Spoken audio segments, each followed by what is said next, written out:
Bienvenidos nuevamente a un nuevo capítulo de 100 papás y mamás dicen, en donde ser padres no solamente significa criar, también es acompañar, a veces un poco de dolor y transformarnos en medio del camino.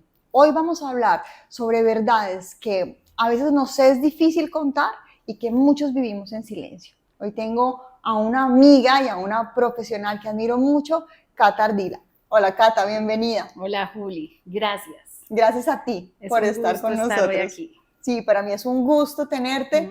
Nos conocemos hace mucho tiempo, desde que éramos niñas. Desde que éramos niñas. Y luego la vida nos juntó también en temas profesionales, en experiencias muy lindas. Conozco a Encuadre, además. Cata tiene una empresa de psicología donde hace una labor maravillosa para las familias de Bucaramanga. No sé si tienes también... Pues como a nivel nacional, digamos que la virtualidad nos permite estar en muchos lados. De acuerdo. Y sé que hacen una labor preciosa en el tema de psicología familiar. Y hoy está acá Cata para compartirnos seguramente temas que pueden ser espejos y pueden ser herramientas para muchas familias que nos están viendo hoy. Bienvenida, Cata. Muchas gracias. Bueno, Cata, empecemos por un tema que sé que es importante y sensible para ti y es una experiencia que viviste familiar y que seguramente, primero pues quiero decirte que estás en un lugar seguro y que al abrir tu corazón para nosotros va a ser, y para los que nos ven seguramente va a ser un espejo y vamos a recibir con mucho cariño tu apertura. Gracias, gracias. Es la primera vez que hablo así como públicamente de este tema. Sí, lo sé. Entonces, bueno, no es muy valioso. Yo creo que uno espera el momento para estar listo. De acuerdo. Y es hoy. Es verdad. Gracias, gracias porque sea este espacio la oportunidad para que puedas hacerlo. Y sí sé que es la primera vez porque lo conversamos y es la primera vez que te vas a dar la oportunidad de contarnos tu historia. Es una oportunidad, como lo acabas de decir. En plena pandemia, hubo un día en que los niños pudieron salir a caminar y mi hijo tenía 8 años. Él se fue con el papá para donde mi mamá, donde la abuela, y ella se da cuenta que tiene una bolita en el cuello, que no la tenía, y pues nosotros no la hemos visto, parece ser como que el ejercicio físico que no tenían hace rato, se lo activa, y pues ahí empieza un capítulo difícil para nuestra familia, pero que gracias a Dios hoy podemos contar. De acuerdo. Eso es como lo más importante, que hoy, 5 años después, es una historia que podemos contar. Antonio fue diagnosticado con un linfoma de Hodgkin. Pues es una noticia que uno como papá teme recibir. Yo creo que todos los papás tenemos en la cabeza la fantasía de que cómo sería que a uno le pasara algo así. Dios, sí. Sí, como que, y uno siempre piensa que le va a pasar al del lado, pero no a uno, y pues fue una situación muy complicada. Pero hoy en día pienso que todas esas cosas llegan por algo.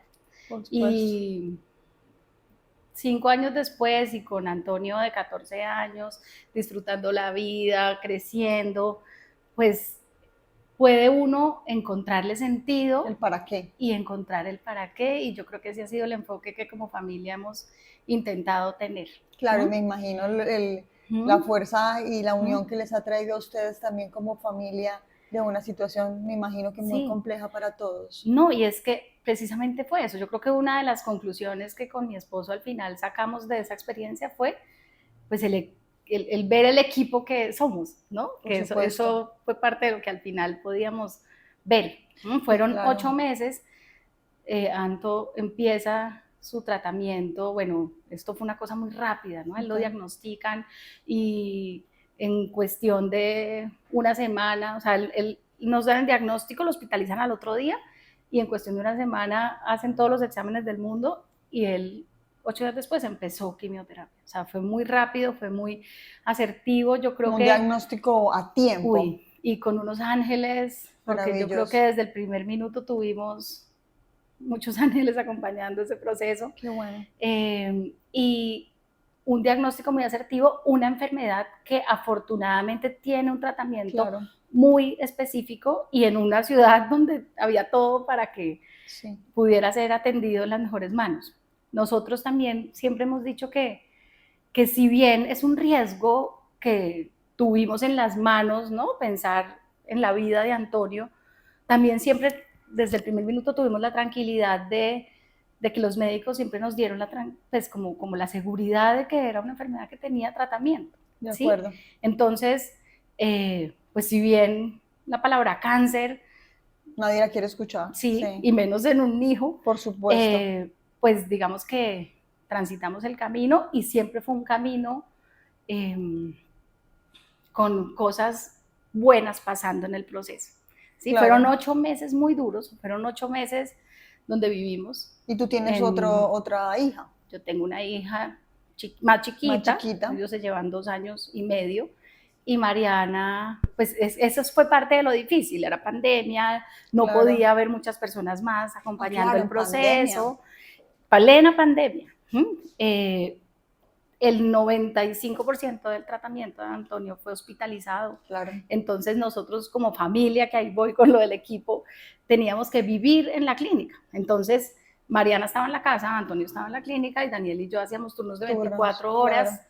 Claro. Porque no podían dejar a Mariana solita. A ninguno. Claro. ¿Sí? Y un niño no puede estar solo en una clínica ni un minuto. Entonces, cada mediodía cambiábamos, uno se quedaba de 12 a las 12 del otro día.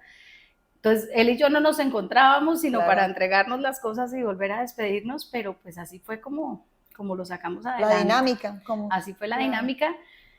Uno nunca se imagina que tiene las fuerzas para vivir una situación así. Además que me imagino que ustedes también tenían que cuidarse, porque para uno tener una dinámica sin parar, porque donde tú me dices, ahí no hay sueño, ni hay me siento a comer tranquilo, ni nada, o sea, o me desahogo, que también es, cuando está pasando en un momento difícil, porque quería que habláramos un poco de eso, como qué te funcionó, qué herramientas usaste junto con tu esposo, que en ese momento estaban pues literalmente parados, 24/7 estando con los niños, sosteniendo, ¿no? Sí, porque uno llegaba a la casa y entonces también era sacar las fuerzas para cuidar a la chiquita que tenía 5 y medio en ese momento, pero uno encuentra las fuerzas, ¿sí? Digamos que uno como mamá y como papá no se imagina que tiene las fuerzas que tiene hasta que nos enfrenta a una situación así de demandante emocional y físicamente, porque al final fueron 8 meses donde no había cómo parar para pensar. Entonces salió adelante, Anto tuvo sus 6 ciclos de quimioterapia, siempre le fue bien, bueno, tuvo momentos difíciles porque resultó alérgico un poco de medicamentos. Entonces eso nos frenaba y nos andaba, pero siempre además lo que decía al principio, encontrábamos una solución, llegaba el médico que tenía que llegar a ese momento a solucionar, tuvimos una red de apoyo, Foscal fue una casa qué bendición, increíble, entonces todo salió bien. ¿Y qué recuerdas como si un papá o una mamá nos está escuchando que de pronto esté viviendo alguna situación así, ¿qué podrías o qué le dirías tú como no sé, como esas herramientas que tú dijiste, bueno, mira, esto fue de utilidad para mí, lo acabaste, igual ya has dicho varias cosas, pediste que tenías un grupo médico maravilloso, afortunadamente yo siento que también estamos en una ciudad donde el tema médico es bueno, ¿no? Sí. Y eso también es un parte de mucha tranquilidad total. Pero cuéntanos, ¿qué más recuerdas que pudo haber sido? Mira que yo soy psicóloga clínica, trabajo en esto y es lo que he hecho toda mi vida, como lo decía Julia ahorita al principio, pero mis recursos aquí fueron espirituales totalmente. Incluso yo digo que en mi vida espiritual cada uno de mis hijos me ha regalado algo, porque yo digo que Mariana me regaló a la Virgen para que pudiera yo enfrentar esto de Antonio, porque digamos que la Virgencita fue mi fortaleza. Y fíjate que en ese camino yo digo que Antonio me trajo a los angelitos, porque los ángeles también fueron mi fortaleza. Yo me acompañé mucho de lo espiritual. Yo no era una persona que antes de esta experiencia viviera la espiritualidad como la vivo ahora, es parte de las ganancias. Yo el día que Anto terminó su proceso, de los regalos, ¿no? dije que ese era mi regalo. Por supuesto. ¿sí? Que Anto me trajo como la forma en que yo estaba buscando vivir mi vida espiritual. Y me acompañé de muchos recursos puestos ahí, sí, claro. Ese fue mi recurso, ¿sí? El recurso de la familia también fue acompañarnos, cuidarnos, seguir las instrucciones. Por ejemplo, yo me acuerdo que en uno de los primeros exámenes, la doctora que empezó el proceso de Anto, que fue una mujer espectacular, se me paró al lado y me dijo, por favor, no vayas nunca a buscar nada de la enfermedad de tu hijo en internet. Todo lo que necesites, me lo preguntas a mí. Maravilloso. Y yo, Daniel y yo hicimos caso y nunca, yo creo que yo no he puesto en Google linfoma de Hodgkin hasta este momento de mi vida. Y eso fue maravilloso, claro, porque nos dio toda la confianza del mundo para seguir lo que ellos nos estaban. Qué buen consejo, porque a veces uno de verdad, es como cuando uno va con 6 médicos al mismo tiempo. Sí. Entonces, la opinión de este, y claro, entonces se satura y uno está, aparte que uno está pues tenso, nervioso, a la expectativa, uno quisiera que todo pasara más rápido para ver las soluciones. Entonces, claro, qué buen consejo. Sí, yo creo que eso aplica para muchas cosas. Para muchas Tantos consejos, a veces uno está, porque lo que tú estás hablando de una crisis y pienso en general, y creo que tú también lo has vivido a nivel profesional, que a veces es un tema de salud, a veces es un divorcio, a veces es, no sé, crisis emocionales, pero siempre traen los regalos, ¿sí? Y en momentos de la vida, y mira que cuando hablas de la espiritualidad y que seguramente ese momento de la vida de tu hijo para ti ha sido un antes y un después para tu vida personal como Catalina. En muchas cosas, o sea, si habláramos de mí, yo siento que tuve muchos regalos. Si hablamos de la familia, yo creo que también, digamos que habernos descubierto como en un momento y en un proceso de estos y ver que lo sacamos adelante, porque es una crisis, como tú lo nombras, claro. ¿Sí? Y pues de eso se puede salir o no se puede salir, digamos, en términos de matrimonio, en términos de vínculos. Cosas. Entonces, pues yo sí creo que fue un regalo y que él a los 6 meses tocara su campana. Y otra cosa es que Antonio terminó su tratamiento hace 4 años, eso se cuenta desde el momento del diagnóstico, hoy ya son 5 en total. Y hoy en día yo lo veo y yo digo, es un niño que no se toma una pastilla, que tiene sus controles, eso sí, juiciosísimos, claro, sus exámenes, seguimos en contacto con su doctor, lo veo una vez al año, pero él no tiene ninguna limitación en su vida que uno diga, pues esto Qué le bendición. dejó, y eso es una bendición. Por supuesto. Y ahí es donde yo digo, yo lo veo crecer y yo soy feliz de verlo en cada momento de su vida, disfrutar. Claro, ¿cuántos años tienes? 14. Bueno, igual que Samuel, 14. Plena adolescencia. Sí, total. Metámonos un poquito en ese tema. Primero, me alegra muchísimo, me alegra muchísimo, Cata, y de verdad que me parece un ejemplo muy hermoso lo que estás diciendo en cuanto a la fortaleza que tuvo la familia y ahora cómo puedes ver, digamos que después de un momento que seguramente fue muy complejo para todos, ver los regalos, porque muchas veces uno también elige cuál es la perspectiva que uno quiere tener sobre las cosas difíciles que le pasan en la vida, ¿no?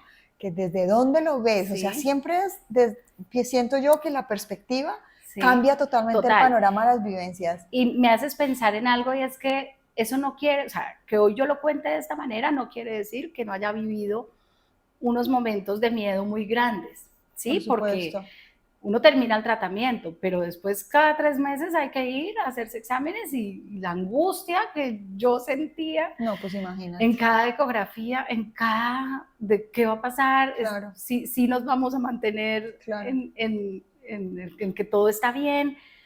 Incluso a mí me pasó que Antonio termina su tratamiento en marzo y yo en mayo entro en una crisis. Yo creo que yo sostuve. No, pues es que absolutamente todo el tiempo, normal. Pero cuando, como ya.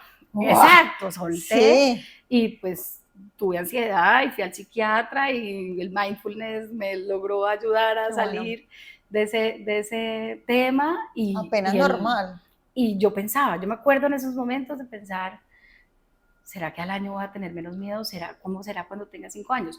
Cuando hayan pasado 5 años. Y ahorita yo siento tranquilidad, ¿sí? O sea, ya esos pensamientos recurrentes, esa angustia, claro, una vez al año hay que hacer los exámenes y uno siente cierta angustia, pero no se compara con lo que uno Claro. sentía en ese momento.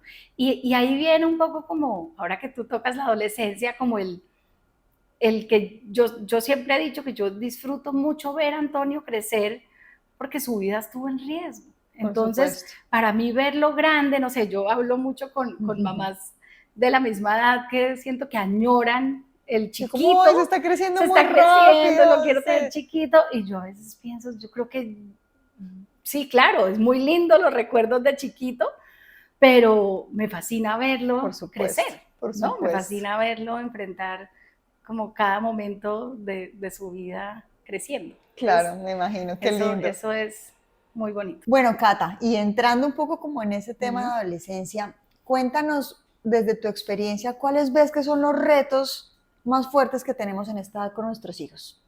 Bueno, ahí yo lo puedo hablar desde dos lugares, Okay.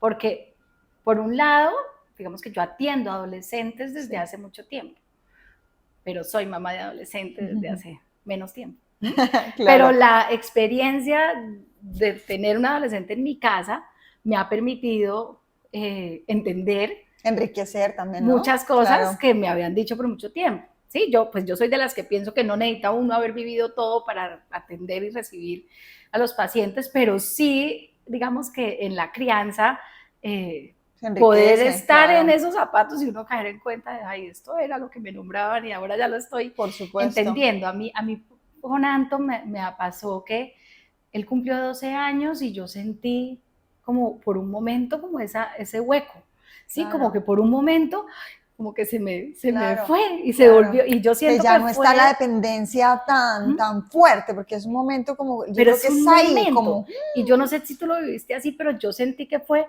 como de un día para otro, sí, fue ¿sí? rápido. Como que un día se levantó, Sí. estando más grande, estando más distante, Hablando más duro, ya la cama de nosotros no es tan chévere. Ya la ruche como que no le provocaba mucho. Sí, entonces como que hubo un tiempito en que yo sentí el vacío, Claro.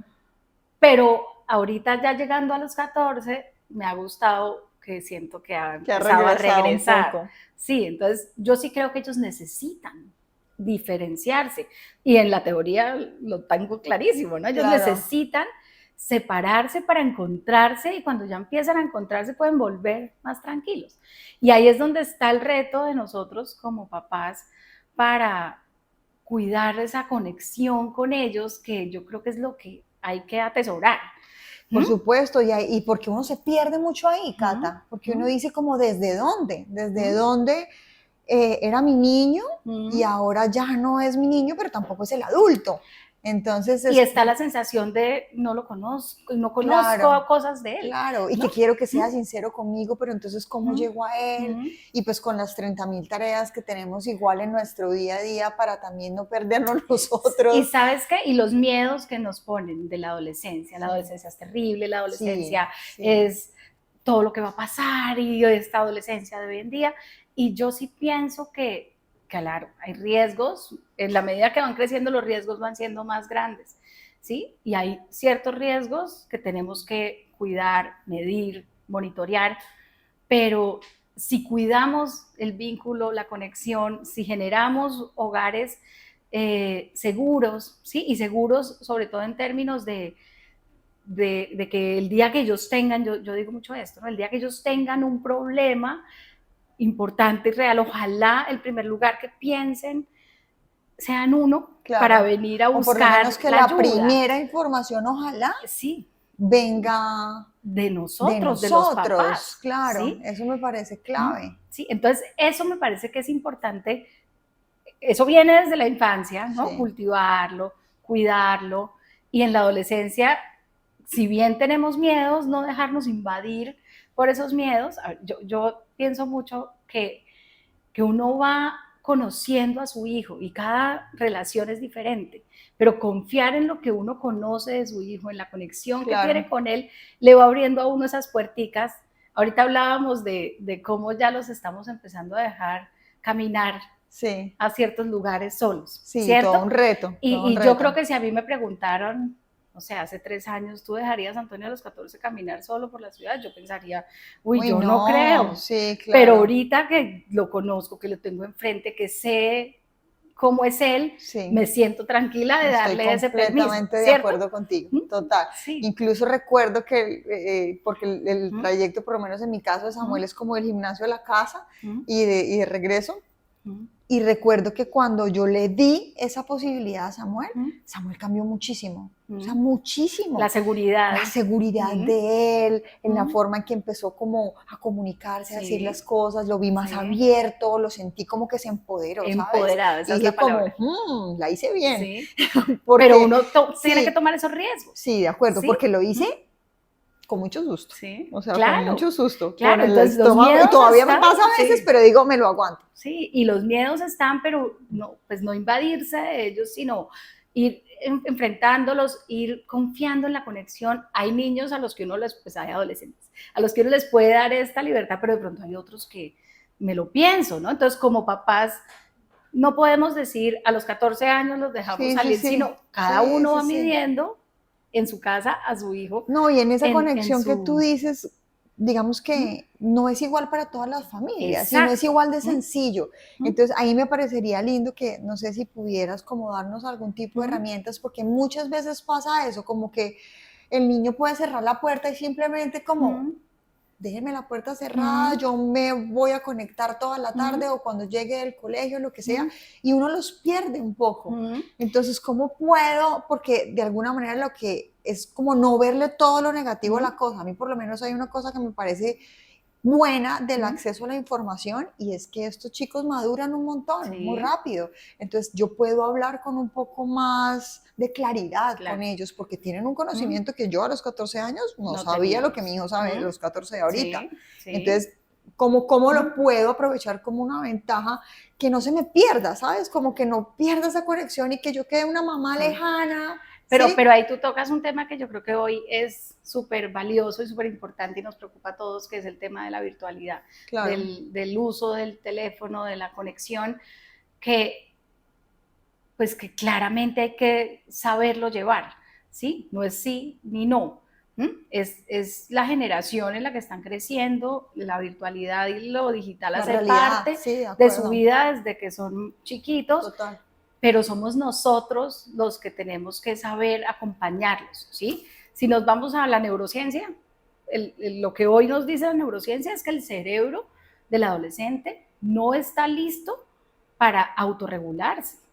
Necesita el adulto, el papá, que lo acompañe. Entonces no podemos esperar que ellos se regulen en el uso del celular. Nosotros tenemos que acompañarlos a aprender a autorregularse. Claro, ¿sí? Entonces, no puede ser de libre consumo. No puede ser de libre consumo. Así sea adolescente. Y tiene que haber límites. Y vuelve y juega lo que decíamos ahorita, como de crear un hogar con límites claros. Claro. ¿sí? Entonces, si yo tengo límites claros en mi casa frente a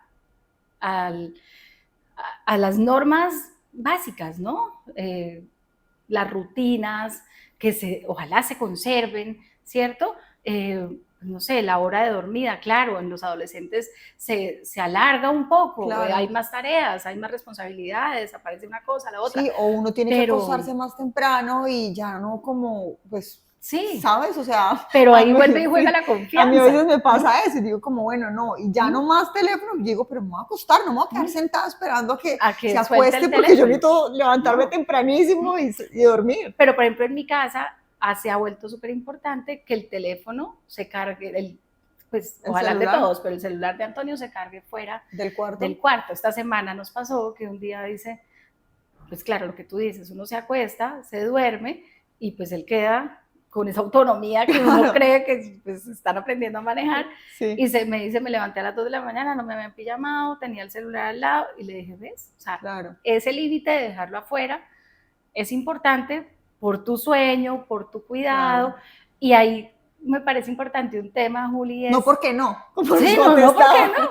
Sí, no, ¿por qué no? Sí, sino por esto, por esto y por esto. Claro. Sí, y ahí, porque también llega la adolescencia y llega como la posibilidad de que como papás tengamos otra vez tiempo para nosotros. Por favor, ¿cierto? hablemos Entonces, de eso. Eso es. Para darle esperanza a los papás que tienen niños muy chiquitos. Sí, sí, porque uno lo empieza a sentir. Claro, es no, diferente. es una delicia. Es una Es súper delicia. rico porque ya tiene uno tiempo para hacer entonces ejercicio Sí. o para hacer otras cosas o simplemente para que todos estemos en casa, cada uno haciendo cosas que nos gusten, pero compartiendo. A mí por lo menos me encanta estar con los niños, Sí. pero también me gusta leer, me gusta hacer mis cosas, pero quiero que estén ahí. Claro. O sea, quiero que estén ahí, pero que no quiero que estén aquí. Exacto, pero eso uno lo Sí, empieza a sentir ahí, sí, esa sí, distancia como de tú en lo tuyo, tú en lo tuyo, y yo puedo retomar lo mío, que pues que es súper valioso. Que es súper rico. Es súper rico. Se disfruta un montón. Sí, Cata, y es que ese tema de los límites siento yo que es complejo, porque de alguna manera yo quiero ser una persona cercana para mi hijo, no quiero ser ni su enemiga, pero necesito poner límites. Claro. Entonces, es cómo manejo yo el equilibrio de poder tener esa dinámica que mi hijo me respete, respeta las reglas de la casa, pero que somos cercanos, lo que tú decías, que si tiene un problema, él va a decir, yo voy a hablar con mi mamá. Estoy segura que mi mamá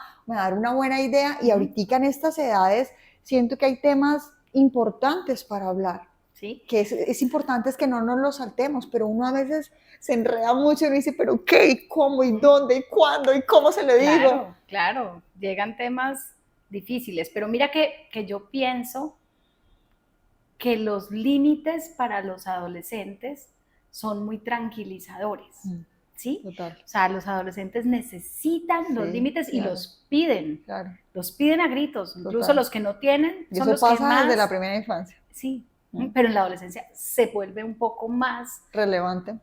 Visible, relevante, evidente, ¿sí? Entonces yo, y esto se lo digo mucho a los papás de mis consultantes, y es la importancia de cuidar como ese bloque que como papás ellos esperan que seamos, ¿sí? Yo digo que el adolescente tira la pelota esperando que se la recibamos, no que se nos vaya o que nos caigamos, ¿sí? Porque si nos caemos o se nos va, pues él se angustia. Por supuesto. Él se angustia porque la adolescencia es un momento donde necesitan poner afuera y poner a prueba un montón de cosas, hay mucho ensayo y error, ¿sí? Y si estamos como papás listos para recibirlo, y ese es el límite, ellos se van a sentir tranquilos, ¿sí? Así le hagan a uno pensar que, no, y es que yo quiero ir, y es que ¿por qué me dices que no? Y es que ¿por qué me dejas el celular por el cuarto? En el fondo eso les da tranquilidad, ¿no? Me están cuidando, sentirse protegidos. Están pendientes de mí, me están protegiendo. Entonces no debemos tener miedo a los límites, y las conversaciones difíciles hacen parte de conversaciones difíciles, de ese por tema. ejemplo, el tema de la sexualidad, que es un tema muy importante en esta edad. Entonces, ¿cómo busco yo ese espacio, no? Por cómo busco yo generar sin que tenga que ser como con tanto protocolo, como hoy nos vamos a sentar a hablar de sexo, sino algo como mucho más ameno, como mucho más tranquilo, donde yo pueda darle ciertas indicaciones a mi hijo, porque están a un clic de lo que quieran. De lo que sea. Y ojalá la información llegue primero por nosotros, y no por terceros. De acuerdo. ¿Sí? Y pues es muy fácil que llegue hoy en día la información por terceros, y terceros en los que tenemos cero control porque son las redes. Por supuesto, o los amigos. O los amigos, sí, pero generalmente amigos informados por redes, ¿no? Que también ahí está. Sí, eso es una cadena alimenticia. Exacto, total. Entonces ahí es muy importante, yo personalmente, y me voy también como a la referencia de mi familia, creo que desde que son chiquitos uno puede aprovechar oportunidades para hablar de muchos temas que a veces nos da miedo, ¿sí? Pero yo cómo le voy a hablar de drogas a mis hijos a los 7 años, pues si está la oportunidad, si pasó algo, si llegó una noticia, si escuchamos algo en la familia, en el parque, a mí me pasa que en el parque al lado de mi casa. La película. Exacto, entonces son oportunidades para uno empezar a abrir el terreno para conversar con ellos, claro, en sus palabras, a su medida.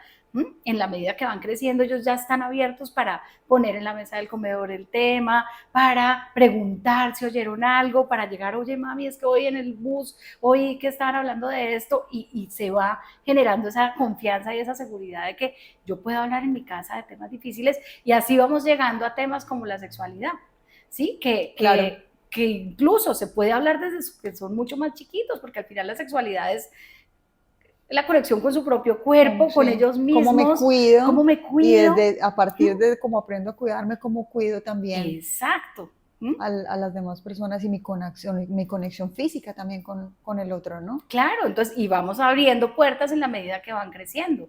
Pero tener abonado ese terreno es súper importante, pero entonces podríamos decir, bueno, y los papás que no han hablado. Sí, que no tuvieron la oportunidad o de expresarse o sintieron pena o miedo. O que han mantenido una relación un poco más distante, Claro. más desde... Pues funcionaba también mucho así antes, o sea, yo pienso que ahorita hay herramientas importantes como lo que tú nos estás compartiendo hoy, pero muchas personas fueron criadas así, como desde el miedo y todo era muy lejano, o sea, tal vez de pronto el papá dejaba como el preservativo tirado al hijo hombre en la mesita de noche y chao, esa fue la conversación. No sé, estoy dando un ejemplo de muchos, pero no había, exacto.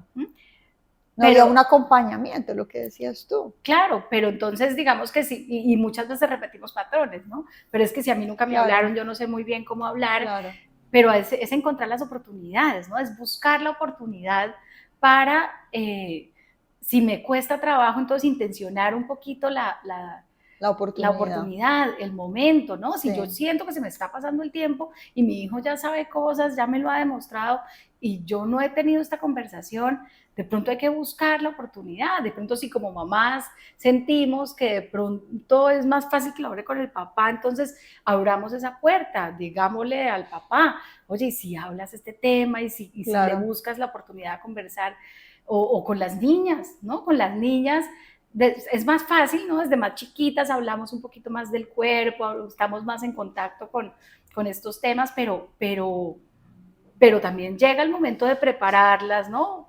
Pues va a llegar la menarquia y ¿cómo voy yo a preparar a mi hija?